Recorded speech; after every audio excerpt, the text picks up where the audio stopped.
الحمد للہ رب العالمین والصلاة والسلام علی سید المرسلین اما بعد فاعوذ باللہ من الشیطان الرجیم بسم اللہ الرحمن الرحیم الصلاة والسلام علیک یا رسول اللہ وعلی آلک واصحابک یا حبیب اللہ الصلاة والسلام علیک یا نبی اللہ وعلی آلک واصحابک یا نور اللہ۔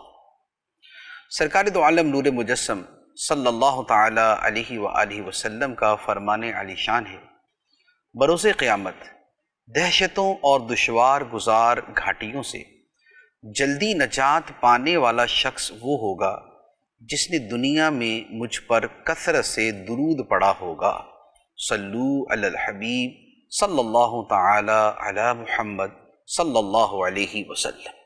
ہمارا یہ سلسلہ قرآن و حدیث کی روشنی میں صوفیہ کرام کے آداب، اخلاق، صفات اور کردار کے بیان پر مشتمل ہے۔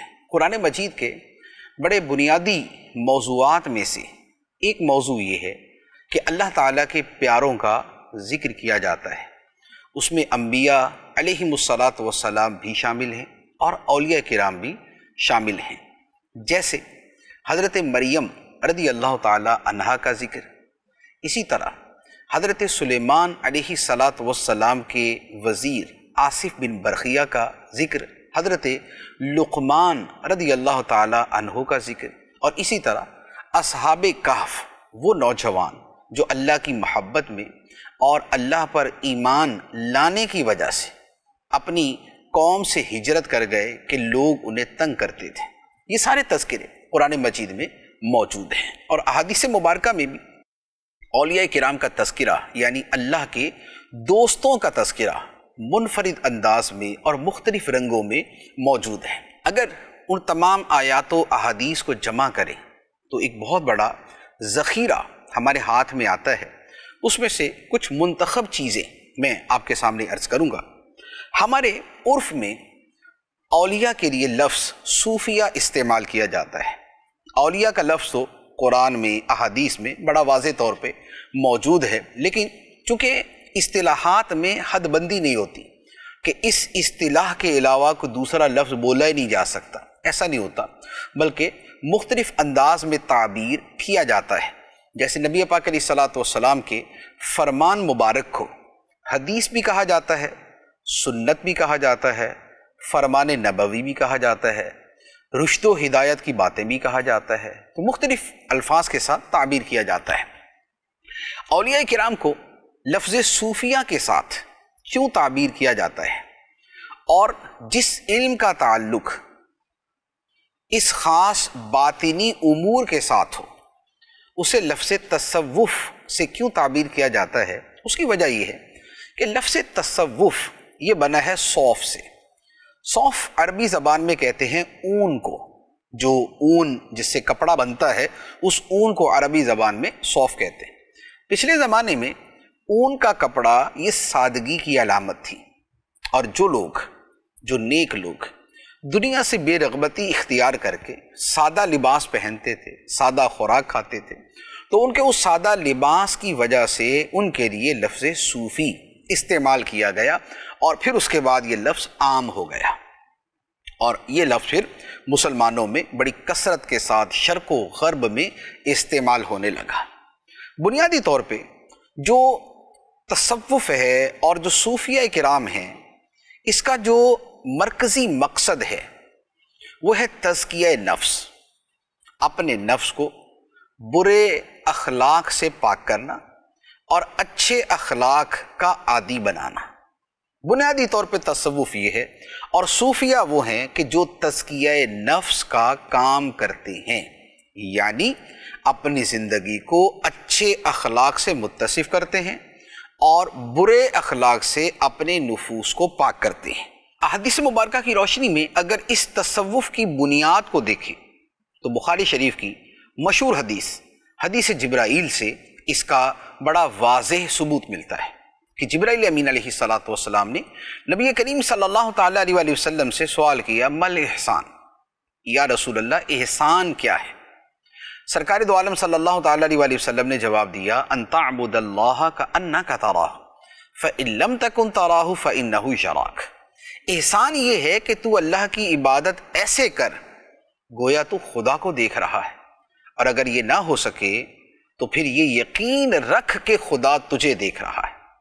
تو یہ جو عبادت کو اس قدر خوبصورتی سے، اس قدر حسن سے، اس قدر احسن انداز سے ادا کرنا ہے اور اپنے قلب کو اس مراقبے کے ساتھ یوں جوڑ دینا ہے کہ یہ زندگی کا حصہ بن جائے، عبادت اس انداز میں ادا ہو، اور پھر وہ اعتقاد اور پھر وہ یقین جو ہے وہ انسان کی بقیہ زندگی پر بھی حاوی ہو جائے اور اس پر غالب آ جائے۔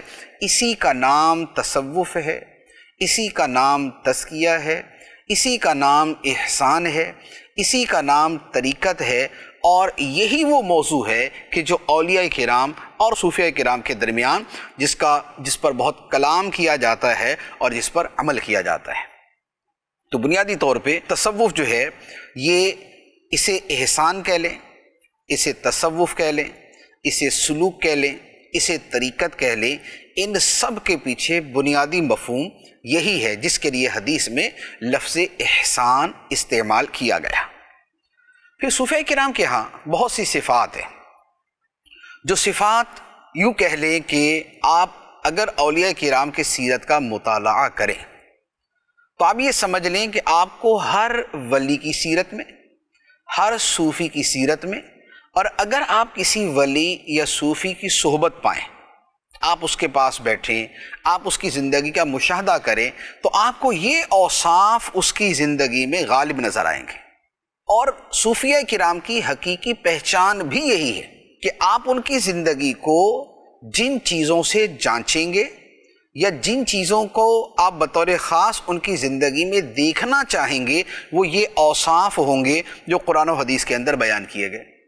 آپ سرکار غوث پاک رضی اللہ تعالیٰ عنہ کی سیرت کو دیکھ لیں، آپ شیخ شہاب الدین سہروردی رحمۃ اللہ علیہ کو دیکھ لیں، آپ خواجہ غریب نواز رحمۃ اللہ علیہ کی سیرت دیکھ لیں، آپ بہاؤالدین نقشبند علیہ رحمہ کی سیرت کو دیکھ لیں۔ یہ میں نے 4 نام بطور خاص لیے کہ یہ 4 ہمارے پاک و ہند کے معروف سلاسل طریقت ہیں۔ تو ان کے جو بڑے ہیں اگر آپ ان کو دیکھیں گے تو آپ کو یہی والے اوصاف ان سب کی زندگیوں میں نظر آئیں گے۔ اب وہ کیا کیا ہیں اس کی ایک پوری تفصیل ہے۔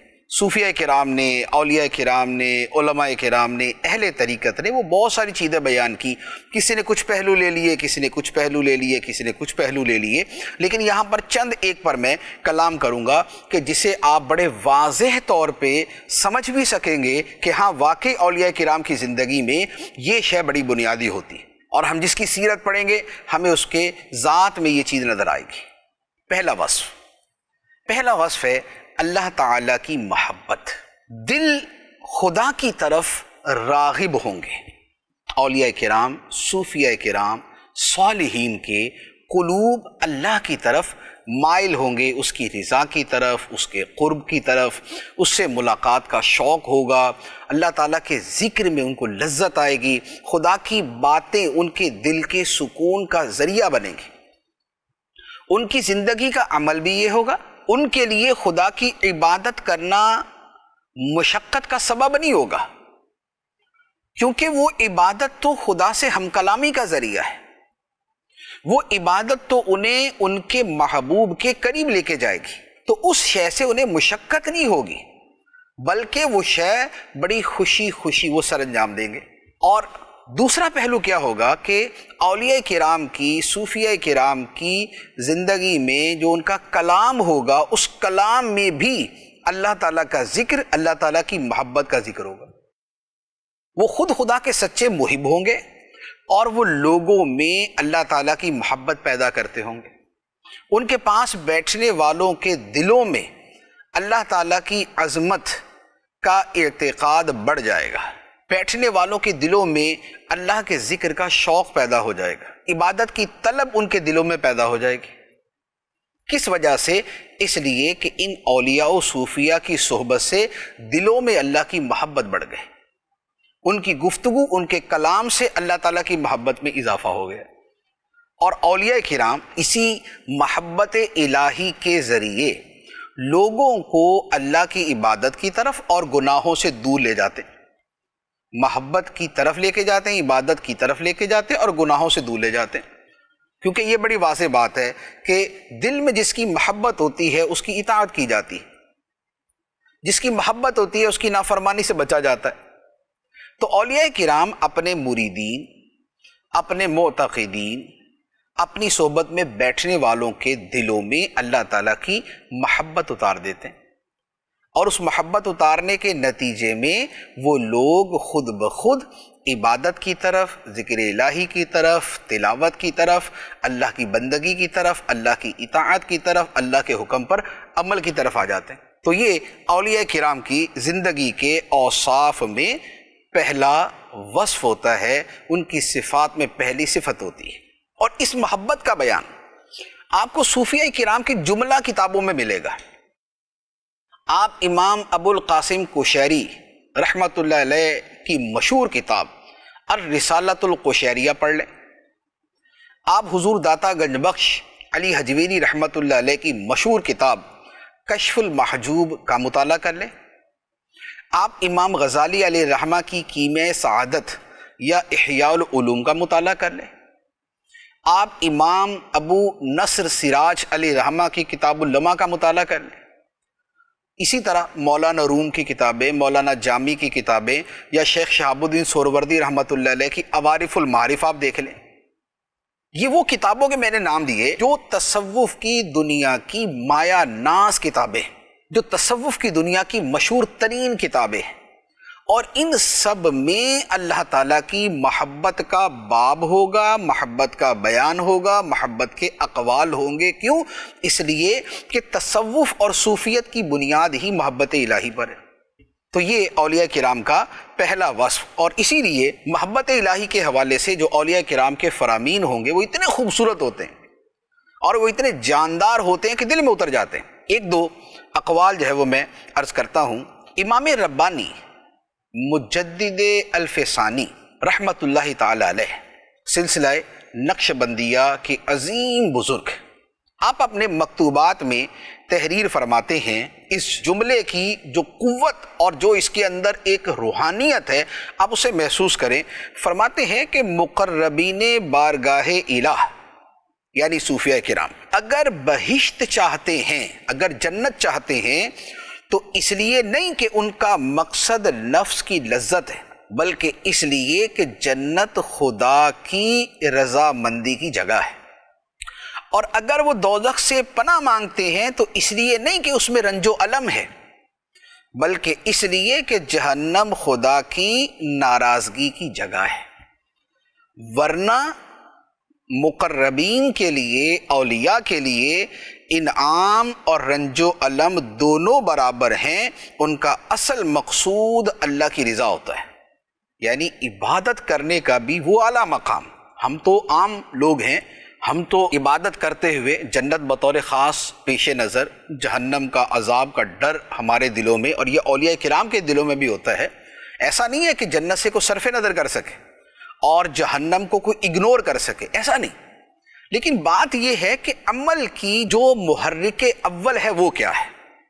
محض جنت ہے کہ جنت میں جانا ہے، محض جہنم کا ڈر ہے کہ اس عذاب سے بچنا ہے، یا اللہ کی رضا اور اس کی ناراضگی یہ پیش نظر ہے، اور اس کے ضمن میں چونکہ جنت رضا کی جگہ ہے، جہنم ناراضگی کی جگہ ہے، لہذا ادھر جانے کی کوشش کرنی ہے، وہاں سے بچنے کی کوشش کرنی۔ تو یہ محرک اول کے اعتبار سے، یہ سبب اول کے اعتبار سے ہے، اور مجدد رفسانی رحمۃ اللہ علیہ کا جو فرمان ہے وہ اسی تناظر میں ہے۔ اسی طرح ایک اور بڑا مشہور کلام ہے حضرت رابعہ بصریہ رحمۃ اللہ علیہ کا۔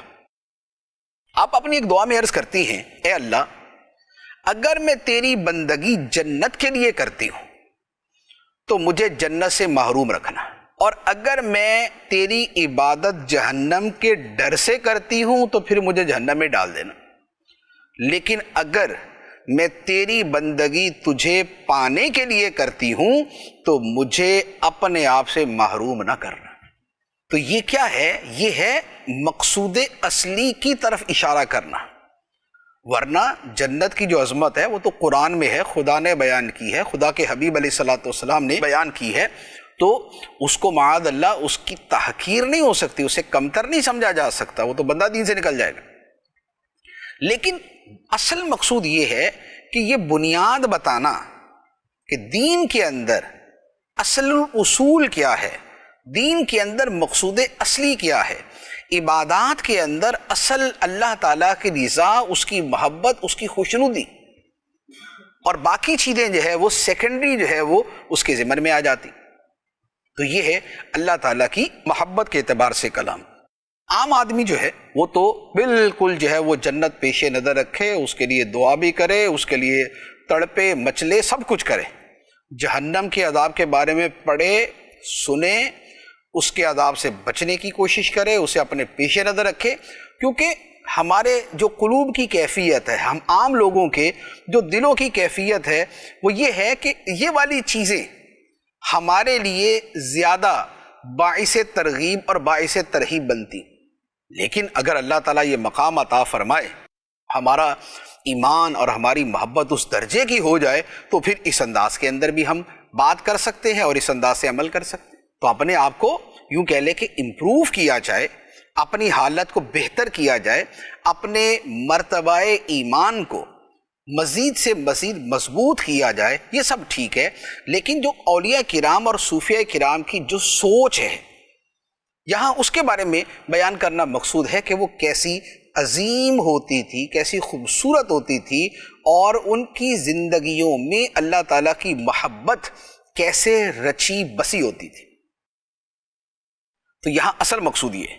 اور پھر یہ جو محبت الہی ہے، یہ آپ یاد رکھیے کہ اللہ تعالیٰ کی محبت یہ کوئی ایسا لفظ نہیں ہے کہ جو صرف صوفیاء کرام نے ایجاد کیا اور انہوں نے بیان کیا، نہیں، یہ خود قرآن کا لفظ ہے، یہ خود احادیث کا لفظ ہے، اور پھر قرآن مجید میں بھی ایک مرتبہ نہیں، کئی مرتبہ اس لفظ مبارک کا بیان موجود ہے۔ چنانچہ سورۃ البقرہ میں ارشاد ہوتا ہے، فرمایا والذین آمنوا اشد حبا للہ، اور ایمان والے سب سے بڑھ کر اللہ سے محبت کرنے والے۔ تو یہ بنیادی طور پر تو جملہ اہل ایمان کا بیان کیا کہ ان میں یہ وصف، ان کے اندر یہ کیفیت، ان میں یہ احساس ہونا چاہیے۔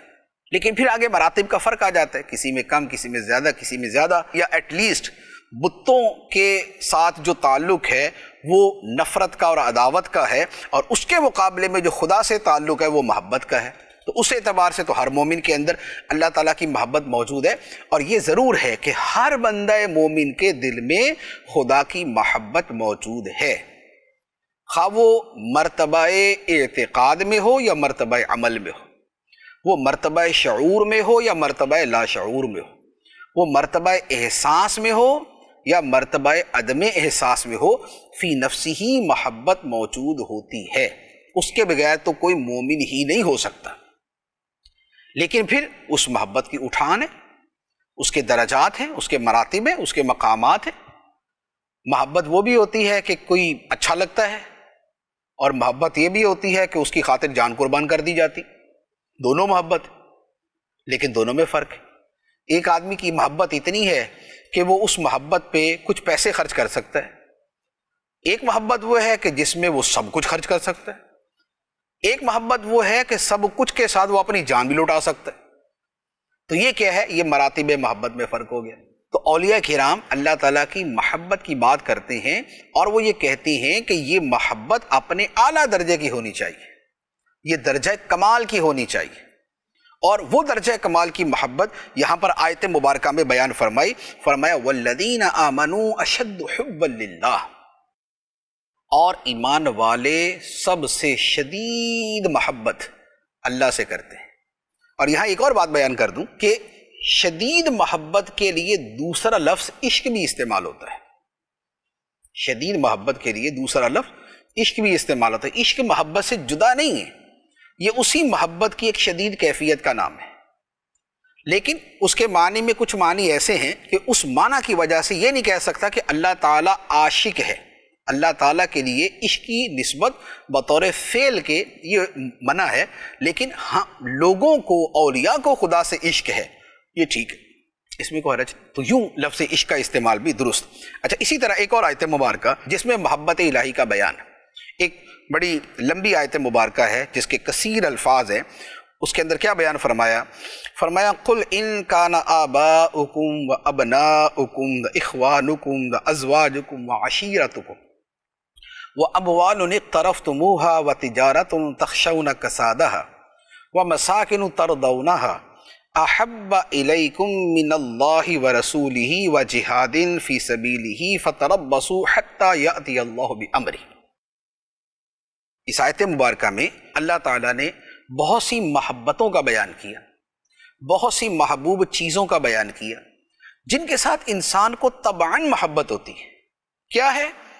باپ، بیٹے، بھائی، بیویاں، رشتہ دار، اپنا کمایا ہوا مال، اپنی تجارت کہ جس کے نقصان سے بندہ ڈرتا ہے، اپنے پسندیدہ مکانات، یہ ساری وہ چیزیں ہیں جو بندے کو بڑی پسند ہیں، اور اللہ تعالیٰ نے یہاں ان سب کا بیان کیا۔ فرمایا کہ اے حبیب تم فرما دو کہ اے لوگو، اگر تمہیں تمہارے باپ دادا اور تمہاری اولاد اور تمہارے بھائی اور تمہاری بیویاں اور تمہارے رشتہ دار اور وہ مال جو تم نے کمایا اور وہ تجارت جس کے نقصان کا تمہیں ڈر ہے اور وہ رہائشیں جو تمہیں بڑی پسند ہیں، یہ ساری چیزیں اگر تمہیں اللہ اور اللہ کے رسول اور اس کی راہ میں جہاد سے زیادہ محبوب ہو جائیں، ان چیزوں کی محبت اللہ سے بڑھ جائے، گھر بار، ماں باپ، بہن بھائی، بیوی بچے، خاندان، کاروبار، ان کی محبت اگر اللہ کی محبت سے بڑھ جائے، اگر اللہ کے رسول کی محبت سے بڑھ جائے، اور اگر اللہ کی راہ میں جانیں قربان کرنے کی محبت سے بڑھ جائے، تو فرمایا فتربصوا، تو انتظار کرو حتیٰ کہ اللہ اپنا فیصلہ لے آئے، اپنا حکم لے آئے، یعنی عذاب لے آئے۔ تو یہ آیت مبارکہ وہ کہ جس نے واضح کر دیا کہ اللہ کی محبت کس درجے کی ہونی چاہیے، اللہ کے رسول کی محبت کس درجے کی ہونی چاہیے، اور پھر اللہ رسول کی خاطر اپنی جان قربان کرنا اور اپنے آپ کو پیش کر دینے کا جذبہ کتنا ہونا چاہیے۔ فرمایا کہ یہ ساری چیزیں پیچھے ہوں، اللہ رسول کی محبت سب سے مقدم ہو، اور یہ وہ محبت ہے کہ جس کا اولیاء کرام جس کی دعوت دیتے ہیں، جس محبت سے متصف ہوتے ہیں، اور ان کی گفتگو میں جو محبت موجود ہوتی۔ تو محبت الہی یہ اولیاء کرام کی صفات میں پہلی صفت اور بڑی اعلیٰ درجے کی صفت ہوتی۔ یہ میں نے آیات مبارکہ عرض کی۔ جیسے آیات مبارکہ ہیں، اسی طرح احادیث مبارکہ میں بھی اس موضوع کو بڑے خوبصورت انداز میں 20 جگہ بیان کیا گیا ہے۔ میں چند ایک احادیث عرض کرتا ہوں۔ پہلی حدیث مبارک ابو داؤد شریف کی حدیث ہے۔ نبی کریم صلی اللہ تعالی علیہ وآلہ وسلم نے ارشاد فرمایا، من احب للہ وابغض للہ واعطى للہ ومنع للہ فقد استکمل الایمان۔ فرمایا جس شخص نے اللہ کی خاطر ہی کسی سے محبت کی اور اللہ ہی کی خاطر کسی کو ناپسند کیا، اور کسی کو دیا تو اللہ کی خاطر دیا، اور کسی کو دینے سے رک گیا تو اللہ کی خاطر رک گیا، تو بے شک اس نے اپنے ایمان کو مکمل کر لیا، اس نے اپنے ایمان کو مکمل کر لیا۔ اب یہ 4 چیزیں جو بیان کی ہیں، چاروں کا تعلق کیا ہے کہ ہر شے کے پیچھے اللہ کی رضا، اللہ کی محبت ہے۔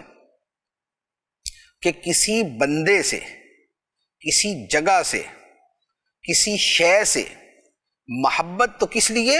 احب للہ، اللہ کے لیے۔ جیسے مثال کے طور پہ ہم مکہ مکرمہ سے پیار کرتے ہیں، کیوں؟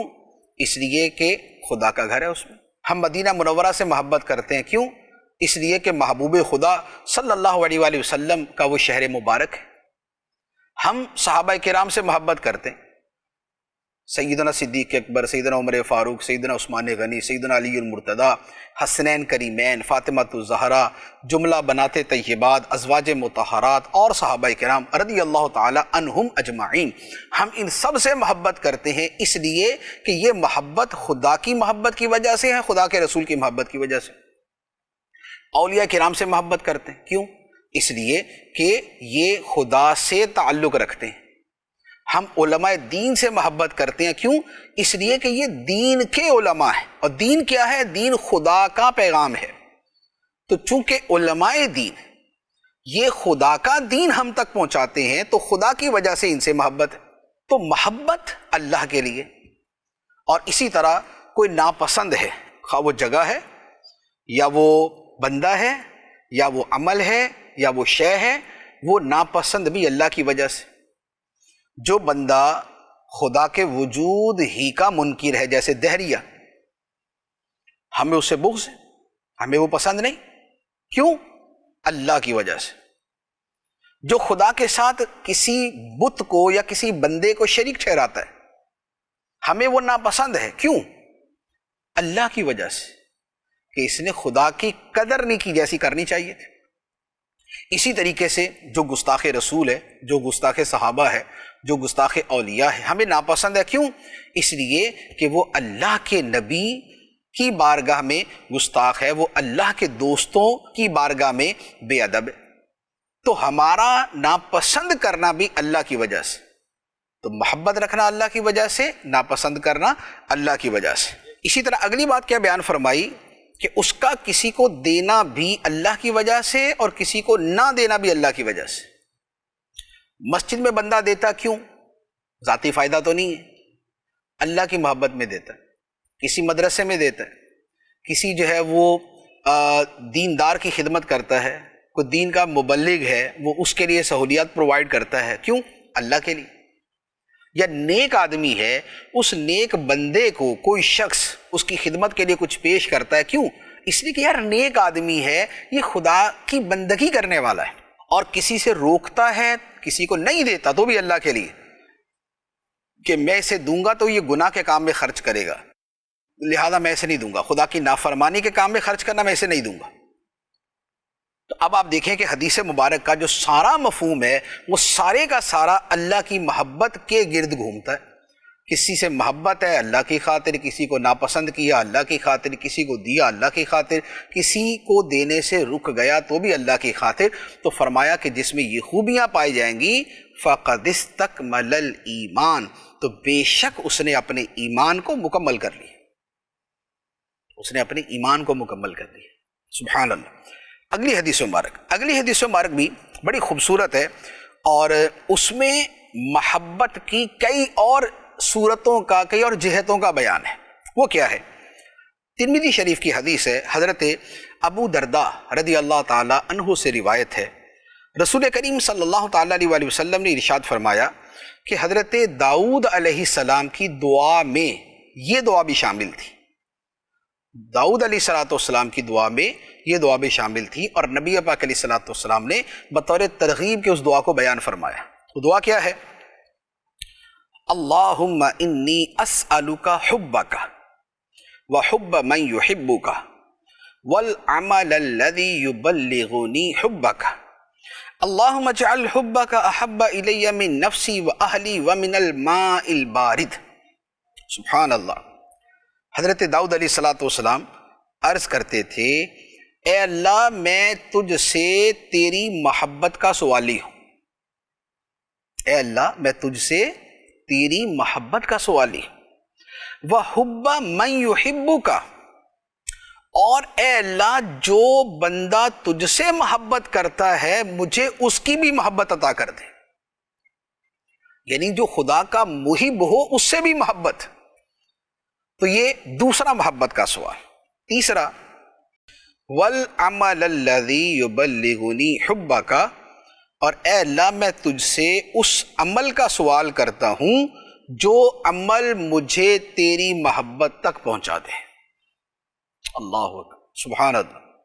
کتنے خوبصورت الفاظ ہیں، کتنے خوبصورت الفاظ ہیں کہ اے اللہ تیری محبت اور تجھ سے محبت کرنے والوں کی محبت، اور ہر وہ عمل کہ جو مجھے تیری محبت تک پہنچا دے، یہ میں ساری محبتیں تجھ سے طلب کرتا ہوں، تجھ سے اس کا سوال کرتا ہوں۔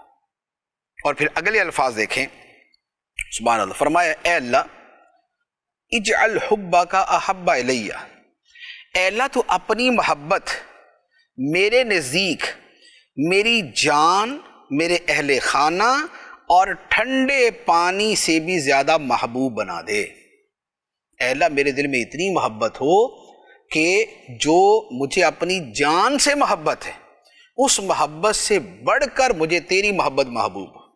جو مجھے اپنے اہل خانہ سے، بیوی بچے ماں باپ سے محبت ہے، اے اللہ تیری محبت اس محبت سے بھی بڑھ کر ہو۔ اور ایک پیاسا آدمی ہے جو گرمی سے جو ہے وہ بالکل جو ہے وہ پریشان ہے اور ٹھنڈے پانی کی طلب میں ہے، اور ٹھنڈا پانی اسے ملے تو اس کو کیسا سکون ملتا ہے، اے اللہ وہ جو ٹھنڈے پانی کی محبت ہوتی ہے اس سے بڑھ کر تیری محبت مجھے محبوب ہو جائے۔ سبحان اللہ، سبحان اللہ۔ یعنی یوں کہہ لیں کہ محبت کا پورا مفہوم اس حدیث مبارک کے اندر سمجھا دیا گیا۔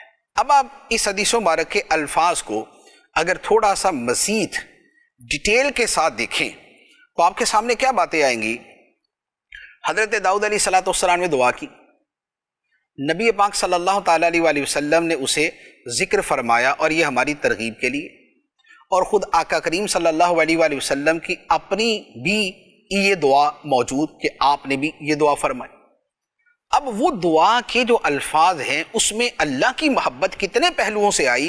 پہلی بات یہ ہے، فرمایا کہ اے اللہ میں تجھ سے تیری محبت کا سوال کرتا ہوں، میرا دل تیری محبت سے لبریز ہو جائے، میرا دل تیری محبت سے معمور ہو جائے، میرے رگ و ریشے میں تیری محبت ہو، میرا دل تیری یاد سے بھرا رہے، میری زبان پر تیرا ذکر جاری رہے۔ تو دل میں جو میلان قلب ہے، جو دل کا رجحان ہے، وہ اللہ تعالیٰ کی طرف، یہ پہلی بات ہوگی۔ دوسری بات یہ ہے کہ اللہ کی محبت کی بقا یہ زیادہ تر اس صورت میں ہوتی ہے جب اہل محبت کے ساتھ اٹھنا بیٹھنا ہو، جب اہل محبت کی محبت دلوں میں ہو۔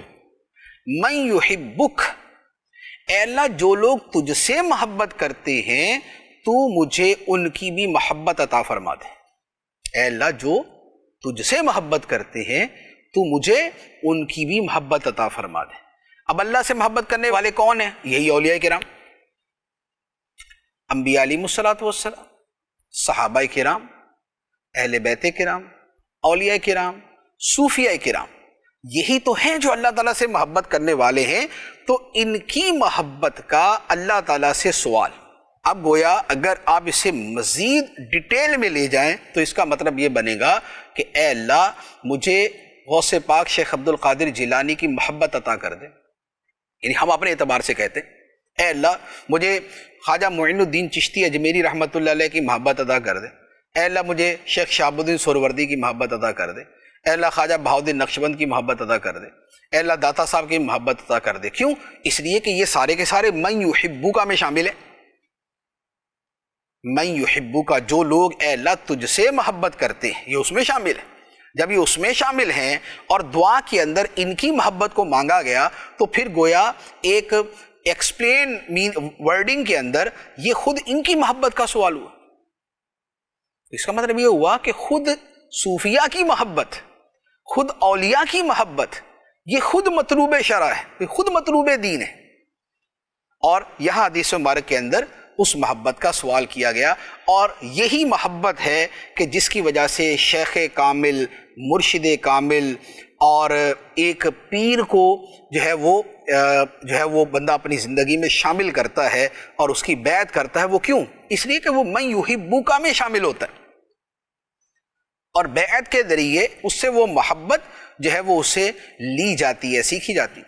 اچھا، پھر اس کے ساتھ تیسری بات جو ہے وہ بھی بڑی اہم ہے کہ محبت کی عظمت و فضیلت بہت اعلیٰ ہے، لیکن اس کے ساتھ خدا نے عمل کا بھی حکم دیا ہے، تو لہذا عمل کی بات بھی آ گئی۔ وَالْعَمَلَ الَّذِي يُبَلِّغُنِي حُبَّكَ، اور اے اللہ میں تجھ سے اس عمل کی اس کام کی محبت کا سوال کرتا ہوں جو عمل مجھے تیری محبت کے نزدیک کر دے۔ تو وہ عمل کیا ہے؟ وہ یہی عبادات ہے۔